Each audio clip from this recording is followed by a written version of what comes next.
The Science of Mind by Ernest Holmes. Read by Michelle Ingalls. May 28th. Seeing Perfection. When Jesus said to the man, "Stretch forth thine hand," he undoubtedly saw a perfect hand. If everything is mental, and if Jesus saw an imperfect hand instead of a perfect one, no good would have resulted according to the law of cause and effect.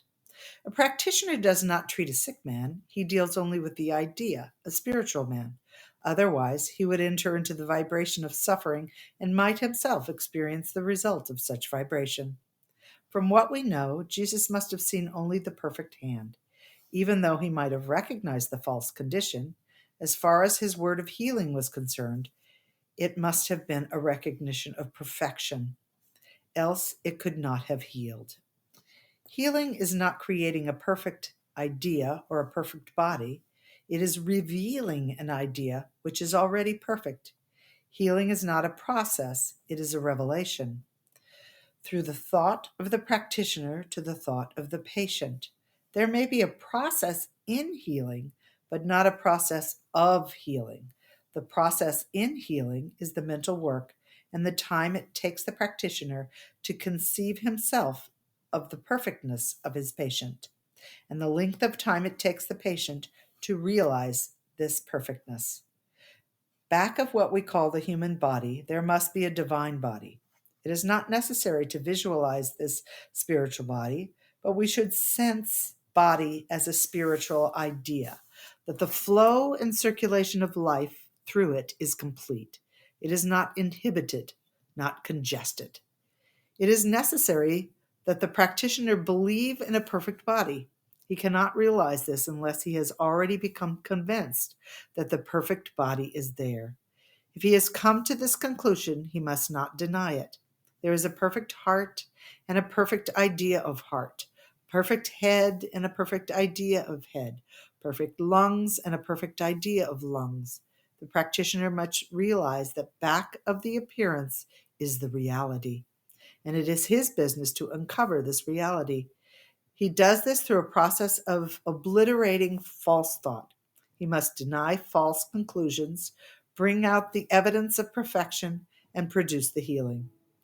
Disease is a fact, but not a truth. It is an experience, but not a spiritual reality.